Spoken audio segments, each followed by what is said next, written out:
Hello friends, welcome to Telugu web Guru platform. Friends, మన MySQL కోర్సులో మనం బేసిక్ టెర్మినాలజీ అంతా చూసేసాము. నెక్స్ట్ MySQL ఇన్స్టాలేషన్ కూడా లాస్ట్ సెషన్లో మనం చూసాం. సో ఈ సెషన్లో మనం ఏం చూడబోతున్నాము అంటే బేసిక్ టెర్మినాలజీ. ఓకే, సో ఇంకా మనం యాక్చువల్గా నెక్స్ట్ సెషన్ నుండి నెక్స్ట్ క్లాస్ నుండి మనం ఇంకా MySQL కాన్సెప్ట్లోకి ఎంటర్ అయిపోతాం. ఇంకా సో DDL, DML ఇలా సబ్ లాంగ్వేజెస్ నుండి మనం స్టార్ట్ చేసేస్తాము. సో కాబట్టి దానికి వెళ్ళే ముందు ఈ క్లాస్లో మనం MySQL సాఫ్ట్వేర్ ఇన్స్టాల్ చేసుకున్నాం కదా. సో ఇన్స్టాల్ చేసుకున్న తర్వాత ఇంకా సో బై డిఫాల్ట్ మనం MySQL సాఫ్ట్వేర్ ఇన్స్టాల్ చేయగానే మనకు కొన్ని డేటాబేసెస్ ఆటోమేటిక్గా వస్తాయన్నమాట. సో ఆ డేటాబేసెస్ ఏ విధంగా చూడాలి, అలాగే ఒక డేటాబేస్ లోపలికి ఏ విధంగా ఎంటర్ అవ్వాలి, సో లోపలికి ఎంటర్ అయ్యి ఆ డేటాబేస్లో ఉండే టేబుల్స్ ఏ విధంగా చూడాలి, సో ఒక టేబుల్కి సంబంధించినటువంటి టెర్మినాలజీ ఏంటి, అలాగే లాస్ట్ క్లాసెస్లో మనం చెప్పినప్పుడు సో MySQL సర్వర్ కనుక వేరే దగ్గర ఉంటే సో దానికి ఇంటర్నెట్ కనెక్షన్ ఇచ్చి IP అడ్రస్ ద్వారా దాన్ని కనెక్ట్ అవుతామని చెప్పాం కదా. సో అలా కనెక్ట్ అవ్వాలి, ఎక్కడో MySQL సర్వర్ ఉంది అలా కనెక్ట్ అవ్వాలి అంటే ఏ విధంగా కనెక్ట్ అవ్వాలి. సో ఇటువంటి బేసిక్ కాన్సెప్ట్స్ కానీ బేసిక్ టెర్మినాలజీ కానీ ఈ వీడియోలో మనం ఫినిష్ చేసుకుందాం. సో నెక్స్ట్ వీడియో నుండి మనం ఇంకా actual sub languages concept start చేసుకుందాం. సో ఇప్పుడు మనం బేసిక్ టెర్మినాలజీ చూడాలనుకుంటున్నాము. సో ఫస్ట్ మనము MySQL ఎలా లాగిన్ అవ్వాలో మనందరికీ తెలుసు కదా. సో రన్ విండోలోకి వెళ్ళాలి, విండోస్ R ప్రెస్ చేసి రన్ విండో ఓపెన్ చేయాలి, CMD ఓపెన్ చేయాలి. ఓపెన్ చేసిన తర్వాత MySQL కమాండ్ అనేది ఇవ్వాలి. Okay, so MySQL -u root -p అని చెప్పి మనం లాస్ట్ సెషన్లో చూసాం కదా. సో ఇక్కడ మనకి ఆప్షనల్గా ఇంకొకటి కూడా ఉంటుందన్నమాట. అదేంటి అంటే -h. ఓకే, సో -h అని చెప్పి మనము సో ఎక్కడ MySQL సర్వర్ ఉంది అని చెప్పి ఆ హోస్ట్ నేమ్ ఇవ్వాల్సి ఉంటుంది. ఓకే, సో మనం MySQL సర్వర్ ఎక్కడ ఉంది అనేది. ఓకే, సో మన MySQL సర్వర్ ఎక్కడుంది, ఈ సిస్టంలోనే ఉంది. ఎక్కడుంది మన MySQL సర్వరు, ఈ సిస్టంలోనే ఉంది కాబట్టి సో అది ఆప్షనల్. సో మనకి ఈ సిస్టంలోనే మనం full version, server version, client version రెండు ఇదే సిస్టంలో మనం ఇన్స్టాల్ చేసుకున్నాం కాబట్టి సో మనము హోస్ట్ నేమ్ అనేది ఇవ్వడం లేదు, ఎందుకంటే ఇంకా బై డిఫాల్ట్ కరెంట్ సిస్టంలోనే చెక్ చేస్తుంది సర్వర్ కోసం.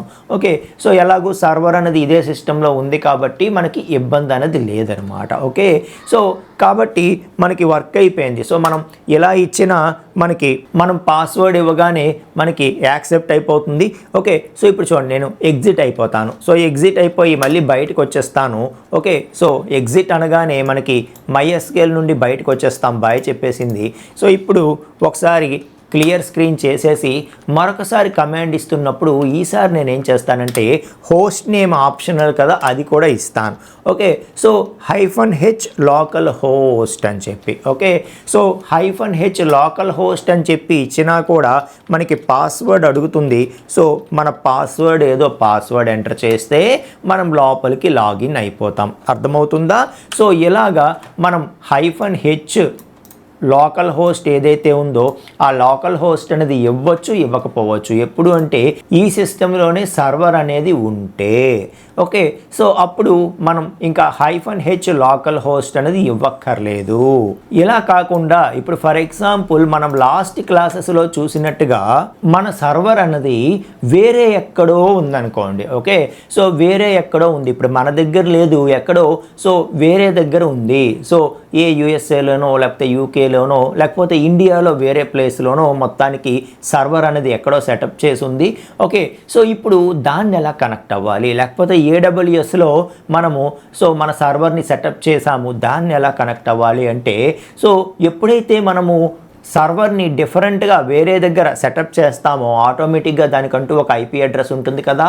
సో ఆ IP అడ్రస్ ఏంటో తెలుసుకుంటాము. తెలుసుకొని ఇప్పుడు కమాండ్ ఇచ్చేటప్పుడు ఆ IP అడ్రస్ యూజ్ చేసి కమాండ్ అనేది ఇస్తామన్నమాట. ఓకే, సో అప్పుడు ఏం చేస్తామంటే -h లోకల్ హోస్ట్ ప్లేస్లో ఈ సర్వర్ తాలూకా ఐపీ అడ్రస్ ఏదైతే అనుకుంటూ ఉన్నామో, ఫర్ ఎగ్జాంపుల్ 123.234.456.678. ఓకే, సో ఇలాగా మనం ఏం చేస్తామంటే ఆ యొక్క ఐపీ అడ్రస్ ఇస్తాం. సో ఇది రఫ్ ఐపీ అడ్రస్ కదా, జస్ట్ శాంపిల్ కోసం మనం రాసాము, ఇది మనది కాదు కాబట్టి ఎస్. ఓకే, సో దీన్ని నేను రన్ చేయట్లేదు, కాకపోతే ఎలా ఇస్తారో మీకు చెప్తున్నా. సో ఎప్పుడైతే MySQL -h అని చెప్పి ఆ ఐపీ అడ్రస్ ఇస్తామో వెంటనే మనకి ఏమవుతుందంటే మన క్లయింట్ సిస్టమ్ అన్నది సో వెంటనే ఓకే డేటాబేస్ సర్వర్ ఇక్కడ ఉంది, ఈ ఐపీ అడ్రస్ దగ్గర ఉంది అని చెప్పి ఆ ఐపీ అడ్రస్కి కనెక్షన్ అనేది పంపిస్తుంది, రిక్వెస్ట్ అనేది పంపిస్తుంది. పంపిస్తూ దాంతోపాటు సో ఆటోమేటిక్గా వేరే ఏదో సిస్టంలో ఉండే MySQLకి మనం ఒక అనాథరైజ్డ్ పర్సన్గా లాగిన్ అయిపోతామంటే కుదరదు కదా. సో మనం ప్రాపర్ పర్సన్ మనమే అని చెప్పి ప్రూవ్ చేసుకోవాలి అంటే సో కేవలం MySQLకి కనెక్ట్ అవ్వు అని చెప్పి కమాండ్ ఇచ్చేస్తే సరిపోదు. సో దాంట్లో యూజర్ ఐడి పాస్వర్డ్ కూడా మనకు తెలియాలన్నమాట. ఓకే, సో మనకి ఎవరో ఒక ప్రాజెక్ట్ ఇచ్చారు, ఫర్ ఎగ్జాంపుల్ ప్రాజెక్ట్తో పాటు ఇగో MySQL server so and so IP అడ్రస్లో ఆల్రెడీ సెటప్ చేసి ఉంది, యూజర్ ఐడి ఇది, పాస్వర్డ్ ఇది అని చెప్పి మనకి ఇచ్చేశారు.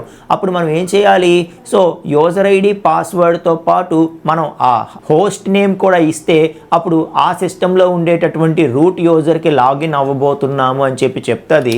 సో ఎప్పుడైతే మనం ఎంటర్ ప్రెస్ చేస్తామో ప్రెస్ చేయగానే ఆటోమేటిక్గా నిజంగా అదే మన సర్వర్ సిస్టమ్ అయ్యి అందులో MySQL ఉంటే అప్పుడు ఆటోమేటిక్గా అందులో రూట్ యూజర్కి లాగిన్ అవ్వమని మనకి ఇంతకు ముందు అడిగినట్టుగా ఎంటర్ పాస్వర్డ్ అని చెప్పి ఇప్పుడు అడుగుతుంది ఎంటర్ కీ ప్రెస్ చేయగానే. ఓకే, సో ఇది మనం రఫ్గా ఇచ్చినటువంటి ఐపీ కాబట్టి మనం దీన్ని రన్ చేయటం లేదు. సో ఇలా మనం మన హోస్ట్ నేమ్ ఏదైతే ఐపీ అడ్రస్ ఉంటుందో అది ఇచ్చి వరల్డ్లో ఎక్కడ ఉండేటటువంటి సర్వర్నైనా మనం కనెక్ట్ అవ్వచ్చు. అందులో MySQL తాలూకా user name so password enter చేయడం ద్వారా మనం కనెక్ట్ అవ్వచ్చు అని చెప్పి చెప్తున్నాను. సో ఈ కమాండ్ ఇవ్వగానే మనకి ఎంటర్ పాస్వర్డ్ అని అడుగుతుంది. సో మన యూజర్ ఐడి పాస్వర్డ్ కరెక్టే అని అనుకుంటే సో ఆటోమేటిక్గా మనం రిమోట్ సర్వర్ ఎక్కడో వేరే దగ్గర ఉండే సర్వర్లో ఉండే MySQLకి మనం లాగిన్ అయ్యి మన సిస్టమ్ నుండి క్వరీస్ అన్ని సెండ్ చేయొచ్చు. సో అక్కడ నుండి డేటా కూడా మనం తెచ్చుకొని ఇక్కడ డిస్ప్లే చేయడం అదంతా కూడా చేయొచ్చు అని చెప్పి చెప్తున్నాను అనమాట. Okay, right. సో ఇక మనం మన లోకల్ హోస్ట్ ఏదైతే మన ప్రజెంట్ సిస్టమ్ ఉందో దాంట్లోనే లాగిన్ అవుతున్నాను. సో లాగిన్ అయిన తర్వాత ఇంకా బేసిక్ టెర్మినాలజీ ఏంటో చూద్దాం మనం. సో ఫస్ట్ మనము ఏదైతే MySQLలో లాగిన్ అవుతామో లాగిన్ అవ్వగానే మనకి బై డిఫాల్ట్ MySQL అనేది కొన్ని డేటాబేసెస్ ఇస్తుందండి. సో ఆ డేటాబేసెస్ ఏమేమి ఉన్నాయి మనం చూడాలి అనుకుంటే షో డేటాబేసెస్ అనేటటువంటి కమాండ్ మనం యూజ్ చేయొచ్చు అనమాట. ఓకే, షో డేటాబేసెస్ అనగానే సో ఇవేవి కూడా మనం క్రియేట్ చేసినటువంటి డేటాబేసెస్ కాదు. ఓకే, సో మనకి ఈ డేటాబేసెస్ అన్నీ కూడా MySQL ఇన్స్టాల్ అయినప్పుడు బై డిఫాల్ట్ మనకి వచ్చినటువంటివి అనమాట. ఓకే, మనం ఇందులో ఏ డేటాబేస్లోకి ఎంటర్ అయినా కూడా అందులో మళ్ళీ టేబుల్స్ అని ఉంటాయి, టేబుల్స్లో డేటా ఉంటుంది అనుకున్నాం కదా. సో కాబట్టి షో డేటాబేసెస్ అనగానే list of databases available databases అన్నీ వస్తాయి. సో మనం ఫ్యూచర్లో డేటాబేసెస్ క్రియేట్ చేసుకుంటే ఇంకా మనం క్రియేట్ చేసిన డేటాబేసెస్ కూడా ఇందులో చూపించడం జరుగుతుందన్నమాట. ఓకే, సో ఫర్ ఎగ్జాంపుల్ మనము ఒక డేటాబేస్ క్రియేట్ చేయాలంటే ఎలా క్రియేట్ చేస్తామో తెలుసా? క్రియేట్ డేటాబేస్ అనే కమాండ్తో మనం డేటాబేస్ని క్రియేట్ చేస్తాం. For example Telugu web Guru. Okay, so create database Telugu web Guru అన్నానంటే ఆటోమేటిక్గా ఒక డేటాబేస్ అనేది క్రియేట్ అవుతుంది. ఇప్పుడు మళ్ళీ షో డేటాబేసెస్ కనుక నేను చూశాను అంటే ఆటోమేటిక్గా సో మనకి లిస్ట్ ఆఫ్ డేటాబేసెస్లో తెలుగు వెబ్ గురు కూడా యాడ్ అయ్యి వచ్చింది, మీరు అబ్జర్వ్ చేయొచ్చు. ఓకేనా, రైట్. సో ఇప్పుడు ఏదైనా ఒక డేటాబేస్ లోపల టేబుల్స్ ఉంటాయి కదా. ఫర్ ఎగ్జాంపుల్ ఇదే సిస్టంలో మనం హాస్పిటల్ ప్రాజెక్ట్ చేయొచ్చు, రెస్టారెంట్ ప్రాజెక్ట్ చేయొచ్చు, స్కూల్ ప్రాజెక్ట్ చేయొచ్చు. సో దేనికి సంబంధించిన టేబుల్స్ అందులో ఉండాలి కదా. సో హాస్పిటల్కి కూడా యూజర్స్ ఉంటారు, పేషెంట్స్. అలాగే ఒక స్కూల్కి కూడా యూజర్స్ ఉంటారు, స్టూడెంట్స్. అలాగే ఒక రెస్టారెంట్ రెస్టారెంట్కి కూడా యూజర్స్ ఉంటారు, కస్టమర్స్. ఓకే, సో ఇంకా అన్నీ కలిపి ఒకే దగ్గర ఇలా బయట మనం టేబుల్స్ అన్నీ ఒకే దగ్గర స్టోర్ చేసామనుకోండి, అది హాస్పిటల్ తాలూకా యూజర్సా, స్కూల్ తాలూకా యూజర్సా, రెస్టారెంట్ తాలూకా యూజర్సా తెలియదు. కాబట్టి MySQL అనేది ఏం చేసిందంటే డేటాబేస్ అనే కాన్సెప్ట్ తెచ్చిందనమాట. సో ముందు మనం స్కూల్ అనే డేటాబేస్ క్రియేట్ చేసుకొని దాని లోపల దాని టేబుల్స్ అన్నీ పెట్టుకుంటాము. అలాగే హాస్పిటల్ అనే డేటాబేస్ క్రియేట్ చేసి దాని లోపల దాని టేబుల్స్ అన్నీ, రెస్టారెంట్ అనే డేటాబేస్ క్రియేట్ చేసి దాని లోపల దాని టేబుల్స్ అన్నీ ఇలా పెట్టడం వల్ల మనకి క్లియర్ సపరేషన్ అనేది ఉంటుందన్నమాట. Okay, right. సో మరి ఒక డేటాబేస్లో ఉండే టేబుల్స్ మనం చూడాలన్నా, ఒక డేటాబేస్ లోపలికి ఎంటర్ అయ్యి ఆ టేబుల్స్ని మనం క్రియేట్ చేయాలి, ఆ టేబుల్స్లో డేటా ఇన్సర్ట్ చేయాలి, ఏం చేయాలన్నా ముందు డేటాబేస్లోకి ఎంటర్ అవ్వాలన్నమాట. సో ఎంటర్ అవ్వకుండా మనం ఏమీ చేయలేం. ఓకేనా? సో ఒక డేటాబేస్లోకి ఎలా ఎంటర్ అవ్వాలి అనేది తెలుసుకునే ముందు, సో ప్రెజెంట్ ఆల్రెడీ ఏదైనా డేటాబేస్లో ఎంటర్ అయి ఉన్నామా లేదా అనేది మనం చెక్ చేయాలన్నా చేయొచ్చు అనమాట. సో ఎలా చెక్ చేస్తాం తెలుసా? సెలెక్ట్ డేటాబేస్ అని ఇవ్వడం ద్వారా, సో డేటాబేస్ ఫంక్షన్ ఏదైతే ఉంటుందో సో దాన్ని ఇవ్వడం ద్వారా, సెలెక్ట్ డేటాబేస్ అని ఇవ్వడం ద్వారా ప్రెజెంట్ మనం ఆల్రెడీ ఏదైనా డేటాబేస్లో ఎంటర్ అయి ఉన్నామా లేదా అనేది చెక్ చేయొచ్చు. సో మీరు అబ్జర్వ్ చేస్తే ఇంతవరకు మనం ఇంకా డేటాబేస్ లోపలికి ఎంటర్ అవ్వలేదు, షో డేటాబేసెస్ మాత్రమే చూసాం కాబట్టి సో ప్రెజెంట్ నల్ వచ్చింది. సో నల్ ఎందుకు వచ్చింది అంటే ఇంకా ఏ డేటాబేస్ని కూడా సెలెక్ట్ చేసుకోలేదు, మనం లోపలికి ఎంటర్ అవ్వలేదు అని చెప్పి చెప్పడం. సో మరి ఒక డేటాబేస్ లోపలికి ఏ విధంగా ఎంటర్ అవ్వాలి? సో డేటాబేస్ లోపలికి ఎంటర్ అవ్వటానికి మనం ఏం చేయాలి అంటే యూజ్ అనేటటువంటి కమాండ్ యూజ్ చేయాలి. సో యూజ్ అని చెప్పి ఫర్ ఎగ్జాంపుల్ తెలుగు వెబ్ గురు అన్నాను అనుకోండి. సో యూజ్ అని చెప్పి ఆ డేటాబేస్ నేమ్ ఇవ్వాలన్నమాట. సో యూజ్ అని చెప్పి డేటాబేస్ నేమ్ ఇస్తే ఆటోమేటిక్గా మనం ఆ డేటాబేస్ లోపలికి ఎంటర్ అవుతాం. సో యూజ్ డేటాబేస్ అనగానే ఇప్పుడు చూడండి ఏమైనా వచ్చిందో, డేటాబేస్ చేంజ్డ్. సో ఇప్పుడు మరొకసారి నేను సెలెక్ట్ డేటాబేస్ అన్నానంటే సో సెలెక్ట్ డేటాబేస్ అన్నది ఏం చేస్తుంది, ప్రజెంట్ మనం ఏం డేటాబేస్లో ఉన్నామో చూపిస్తుంది. ఇప్పుడు చూడండి ఇంతకుముందు నల్ వచ్చింది, ఇప్పుడేమో తెలుగు వెబ్ గురు వచ్చింది. ఎందుకంటే యూజ్ అనే కమాండ్ ద్వారా మనం ఆ డేటాబేస్ లోపలికి ఎంటర్ అయ్యాం, డేటాబేస్ చేంజ్ చేసాం, ఎంటర్ అయ్యాం. సో ఎంటర్ అయ్యాం కాబట్టి ఇప్పుడు అది మనకు వచ్చిందనమాట. సో ఇప్పుడు ఒక డేటాబేస్లో ఉండే టేబుల్స్ ఏమేమి ఉన్నాయి అన్నది మనం చూడాలి అంటే షో టేబుల్స్ అనేటటువంటి కమాండ్ వాడతాం. షో టేబుల్స్ అనే కమాండ్ వాడితే మనకి ఒక డేటాబేస్లో ఏమేమి టేబుల్స్ ఉన్నాయో వస్తుందన్నమాట. సో ఇక్కడ రీసెంట్గా మనము ఈ డేటాబేస్ని ఇప్పుడే క్రియేట్ చేసాము, ఇంకా అందులో టేబుల్స్ ఏమీ మనం పెట్టలేదు కాబట్టి మనకి ఎంటీ సెట్ అనేది రావటం జరిగింది. ఓకే, సో అలా కాకుండా మనం ఆల్రెడీ ఏవైతే డేటాబేసెస్ ఉన్నాయో రిమైనింగ్ డేటాబేసెస్ అందులో ఏవో ఒక టేబుల్ ఉంటుంది కదా, అవి చెక్ చేద్దాం. సో ఇప్పుడు మనం ఏం చేద్దామంటే డేటాబేస్ మార్చేద్దాం. యూజ్ అని చెప్పి ఈసారి తెలుగు వెబ్ గురు కాకుండా MySQL డేటాబేస్లోకి ఎంటర్ అవుతున్నాను నేను. ఓకే, సో ఇప్పుడు మరొకసారి నేను సెలెక్ట్ డేటాబేస్ కమాండ్ రన్ చేశాను అనుకోండి, ఇప్పుడు ఏమని వస్తుంది, MySQL వస్తుంది. ఎందుకంటే ప్రజెంట్ మనం MySQL లోపల ఉన్నాం. ఓకే, సో ఇప్పుడు షో టేబుల్స్ అంటాను, అబ్జర్వ్ చేయండి. షో టేబుల్స్ అనగానే ఈ టేబుల్స్ అన్నీ కూడా okay, so by default MySQL install చేసినప్పుడే మనకి సో MySQL అనేటటువంటి ఒక డేటాబేస్ ఆటోమేటిక్గా క్రియేట్ అయ్యి వస్తుంది. అందులో ఈ టేబుల్స్ అన్నీ కూడా ఆటోమేటిక్గా క్రియేట్ అయ్యి వస్తాయి. సో యూజర్ అనే టేబుల్ ఆల్రెడీ క్రియేట్ అయ్యి వచ్చింది. ఓకే, సో ఇలాగ షో టేబుల్స్ అనేటటువంటి కమాండ్ ద్వారా మనం టేబుల్స్ ఏమేమి ఉన్నాయి అన్నది చూడవచ్చు. ఇప్పుడు ఒక టేబుల్ లోపలకు ఎంటర్ అయ్యి ఆ టేబుల్లో ఏం డేటా ఉందో చూడాలంటే చూడగలమా అంటే ఎస్ చూడొచ్చు. సో అది ఏ విధంగా చూస్తామంటే select star from, so select star from user. Okay, so select star from అని చెప్పి మనం ఆ టేబుల్ నేమ్ ఇచ్చాము అంటే ఆటోమేటిక్గా ఆ టేబుల్లో ఉండే మొత్తం డేటా అంతా కూడా మనకు వస్తుందన్నమాట. మనం చూడొచ్చు ఆ టేబుల్లో ఏముందో, టేబుల్ యొక్క డేటా మొత్తం మొత్తం మనం చూడొచ్చు. సో ఇదంతా మనం క్రియేట్ చేసింది కాదు, ఆటోమేటిక్గా MySQL ఇన్స్టాల్ చేసినప్పుడే ఆటోమేటిక్గా ఈ డేటాబేసు అందులో ఉండే టేబుల్స్ ఇవన్నీ కూడా క్రియేట్ అయ్యాయి. సో యూజర్ అనే టేబుల్ కూడా ఆటోమేటిక్గా క్రియేట్ అయినదే. అందులో రూట్ అనేటటువంటి యూజర్ క్రియేట్ అయింది, మీరు అబ్జర్వ్ చేయొచ్చు.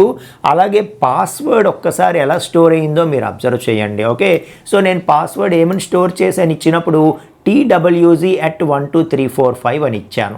కానీ మనం ఇన్స్టాల్ చేసినప్పుడు స్ట్రాంగ్ మెకానిజం సెలెక్ట్ చేసుకున్నాం కదా, కాబట్టి ఆ TWZ12345 అనేటటువంటి పాస్వర్డ్ ఎలా మారిపోయి స్టోర్ అయ్యిందో మీరు అబ్జర్వ్ చేయండి. సో దానికోసం ఇది ఏం చేసిందంటే SHA-2 అల్గారిథం యూజ్ చేసుకొని సో మనం ఇచ్చిన పాస్వర్డ్ని వేరే ఫార్మేట్లోకి ఎన్క్రిప్ట్ చేసేసి స్టోర్ చేసింది.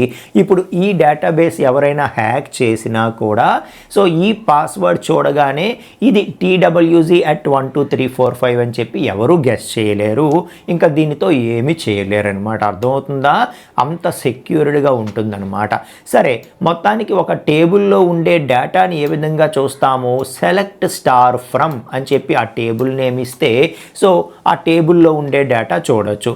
ఈ సెలెక్ట్ క్వరీ గురించి చాలా క్లియర్గా నెక్స్ట్ క్లాసెస్లో మనం మాట్లాడదాం.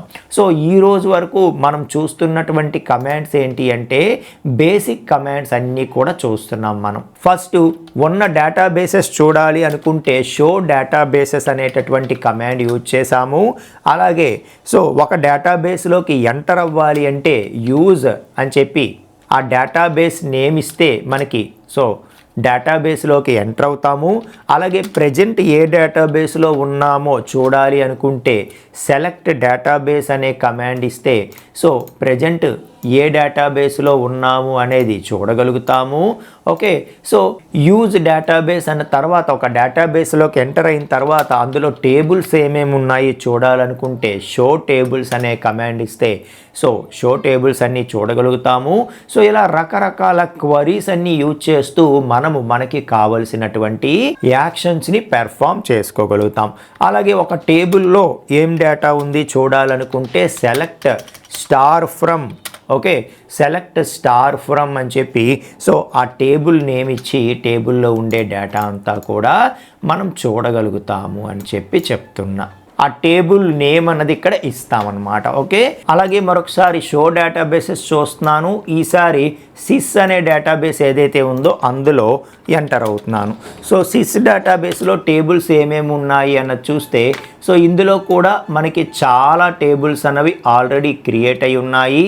ఓకే, సో ఇందులో ఏం డేటా ఉంది మనం చూడాలన్నా కూడా చూడొచ్చు అనమాట. For example select star from అని చెప్పి ఏదో ఒక టేబుల్లో ఉండే డేటా మనం చూడాలి అంటే చూడొచ్చు. For example host summary. Okay, so first table ఏదైతే ఉందో హోస్ట్ సమ్మరీ, ఆ హోస్ట్ సమ్మరీ అనేది చూడాలన్నా కూడా చూడొచ్చు అనమాట. ఓకే, సో ఇప్పుడు ప్రజెంట్ హోస్ట్ ఏంటి, లోకల్ హోస్ట్ అంటే కరెంట్ సిస్టమ్, ఈ సిస్టమే అని చెప్పి చెప్పడము. సో దాని యొక్క డీటెయిల్స్ అన్నీ కూడా ఈ టేబుల్లో స్టోర్ అయ్యాయి అని చెప్పి చూడడం. సో ఇలాగా మనం ప్రజెంట్ డేటాబేస్లో ఏ టేబుల్స్ ఉన్నాయి అంటే షో టేబుల్స్ ద్వారా చూడొచ్చు. ఒక టేబుల్ లోపల ఏం డేటా ఉంది చూడాలనుకుంటే సెలెక్ట్ స్టార్ ఫ్రమ్ ద్వారా చూడొచ్చు అని చెప్పి చెప్తున్నా. సో ఇవన్నీ కూడా బేసిక్ కమాండ్స్ అనమాట. అలాగే సో ఎక్కడో మన సర్వర్ ఉంది, దానిలోకి లాగిన్ అవ్వాలి అంటే సో MySQL -h అని చెప్పి ఆ IP అడ్రస్ ఇస్తాము. ఓకే, సో ఆ సిస్టమ్ తాలూకా IP అడ్రస్ ఇస్తూ -u అని చెప్పి యూజర్ నేమ్ ఇస్తాము, -p అని చెప్పి ఆ పాస్వర్డ్ అనేది ఎంటర్ చేయడం ద్వారా మనం రిమోట్ సిస్టంలో ఎక్కడో రిమోట్ సర్వర్లో ఉండేటటువంటి MySQLకి లాగిన్ అవ్వాలన్నా కూడా మనం అవ్వచ్చు. MySQL సో అప్పుడు ఏం చేస్తాము, ఆ రిమోట్ సర్వర్ తాలూకా IP అడ్రస్ ఇక్కడ ఇస్తాము, ఇచ్చి ఈ విధంగా మనం లాగిన్ అవ్వచ్చు అని చెప్పి చెప్పడం అనమాట. సో ఈ విధంగా మనం ఏం చేయొచ్చు అంటే MySQL యూజ్ చేస్తూ మనం ఈ బేసిక్ కమాండ్స్ అన్నీ కూడా చూడొచ్చు అని చెప్పి చెప్తున్నా. ఇక మనము ఒక టేబుల్ తీసుకున్నాం అనుకోండి, ఒక డేటాబేస్లో ఉండే ఒక టేబుల్ మనం తీసుకున్నామంటే ఆ టేబుల్ యొక్క టెర్మినాలజీ ఎలా ఉంటుంది. సో టేబుల్లో మనకి టాప్లో ఉండేదాన్ని మనం హెడర్ అంటాము. ఓకే, సో టేబుల్ హెడర్ కాకుండా నెక్స్ట్ ఏవైతే మనకి హారిజాంటల్గా ఉన్నాయో వీటిని మనం ఏమంటాము, రోస్ అంటాం. రోస్ ఆర్ రికార్డ్స్ అంటాం వీటిని. ఓకేనా, వీటిని రోస్ ఆర్ రికార్డ్స్ అంటారు. అలాగే కాలమ్స్లో ఏవైతే మనకి student ID, student name, phone ఇవేవైతే ఉన్నాయో వాటిని ఏమంటారు? వాటిని కాలమ్స్ ఆర్ ఫీల్డ్స్ అంటారు. సో మనకి ఏవైతే కాలంకి, ప్రతి కాలంకి కూడా హెడ్డింగ్స్ ఉన్నాయో వాటిని ఏమంటాము టేబుల్లో? సో వాటిని కాలమ్స్ అంటాము, లేకపోతే ఫీల్డ్స్ అంటాం అనమాట. Okay, student ID is 1 colon or 1 field. So student name is 1 colon or 1 field. Phone is 1 colon or 1 field. Okay, so వీటిని కాలమ్స్ ఆర్ ఫీల్డ్స్ అంటాం మనము. అదే వీటినేమోని రోస్ ఆర్ రికార్డ్స్ అంటాము. అంటే దేన్ని ఏమంటారో తెలుసుకోవాలి కాబట్టి చెప్తున్నా. ఇంకా మొత్తం అంతా మనం టేబుల్స్ పాయింట్ ఆఫ్ వ్యూలోనే మాట్లాడతాం కాబట్టి, సో ఫ్యూచర్లో నేను ఫీల్డ్స్ అన్నా కాలమ్స్ అన్నా వాటిని కాలమ్స్ గురించి మాట్లాడుతున్నానని, అలాగే రోస్ కానీ రికార్డ్స్ కానీ అని నేను అన్నానంటే రోస్ గురించి, ఒక టేబుల్లో ఉండే రోస్ గురించి మాట్లాడుతున్నానని చెప్పి మీరు అర్థం చేసుకోవాల్సి ఉంటుందన్నమాట. అలాగే ఇంకా మనం డేటా టైప్స్ గురించి నెక్స్ట్ క్లాసెస్లో తెలుసుకుంటాం. అంటే ఇప్పుడు for example student ID colon ఉందనుకోండి, ఇందులో 1 2 3 వాల్యూసే ఇస్తాం మనం, ఐడెంటిఫైయర్ కాబట్టి 1 2 3 అలా ఒక్కొక్క స్టూడెంట్కి ఇంకా సీరియల్ నెంబర్లో నెక్స్ట్ నెంబర్ అలాట్ చేస్తూ వెళ్తాం. సో ఇక్కడ ఏబీసీలు అనేవి ఎంటర్ చేయకూడదు, ఓన్లీ 1 2లే ఎంటర్ చేయాలి. అది ఎవరు చెప్తారు అంటే మనం ఈ ఫీల్డ్ ఆర్ కాలమ్ అనేది క్రియేట్ చేస్తున్నప్పుడే దీని యొక్క డేటా టైప్ ఏంటో కూడా చెప్తాము. ఓకే, ఫర్ ఎగ్జాంపుల్ ఇంటిజర్, దీని తాలూకా డేటా టైప్ ఇంటిజర్ అని చెప్పామనుకోండి. సో ఈ కాలంలో కేవలం ఇంటిజర్ టైప్ వాల్యూస్ని మాత్రమే ఇది యాక్సెప్ట్ చేస్తుందన్నమాట. సో అలా ఒక కాలన్ అనేది ఎటువంటి వాల్యూస్ కలిగి ఉండాలి అనేది మనం దేంతో చెప్పొచ్చు అంటే డేటా టైప్తో చెప్పొచ్చు. సో ఆ డేటా టైప్ అనేటటువంటి టెర్మినాలజీ గురించి మనం నెక్స్ట్ క్లాసెస్లో మాట్లాడదాం. సో ఇప్పటికీ దీన్ని టేబుల్ అంటారు, వీటిని రోస్ ఆర్ రికార్డ్స్ అంటారు, వీటిని కాలమ్స్ ఆర్ ఫీల్డ్స్ అంటారు అని చెప్పి మీకు అర్థమైతే చాలన్నమాట. ఓకేనా? సో ఇది మనకి బేసిక్ టెర్మినాలజీ. ఓకే, సో ఈ టెర్మినాలజీ మీకు అర్థమైతే నెక్స్ట్ క్లాసెస్ నుండి మనం ఇంకా MySQL యాక్చువల్ టాపిక్లోకి ఎంటర్ అయిపోవచ్చు. సో ఎంటర్ అయిపోయి ఇంకా సబ్ లాంగ్వేజెస్ అంటే ఏంటి అన్న దగ్గర నుండి మనం క్లాస్ అన్నది స్టార్ట్ చేసుకోవచ్చు. ఓకేనా ఫ్రెండ్స్? సో నెక్స్ట్ క్లాస్లో మనం సబ్ లాంగ్వేజెస్ స్టార్ట్ చేద్దాము. ఇంకా డేటాబేస్ క్రియేట్ చేసి అందులో టేబుల్స్ ఎలా క్రియేట్ చేయాలి, సో టేబుల్స్లో డేటా ఎలా ఇన్సర్ట్ చేయాలి, ఇలా ప్రతి ఒక్కటి కూడా స్టెప్ బై స్టెప్ మనం నేర్చుకుంటూ ముందుకు వెళ్దామని చెప్తున్నా. ఓకేనా? సో నెక్స్ట్ క్లాస్లో కలుసుకుందాం friends. Thank you so much.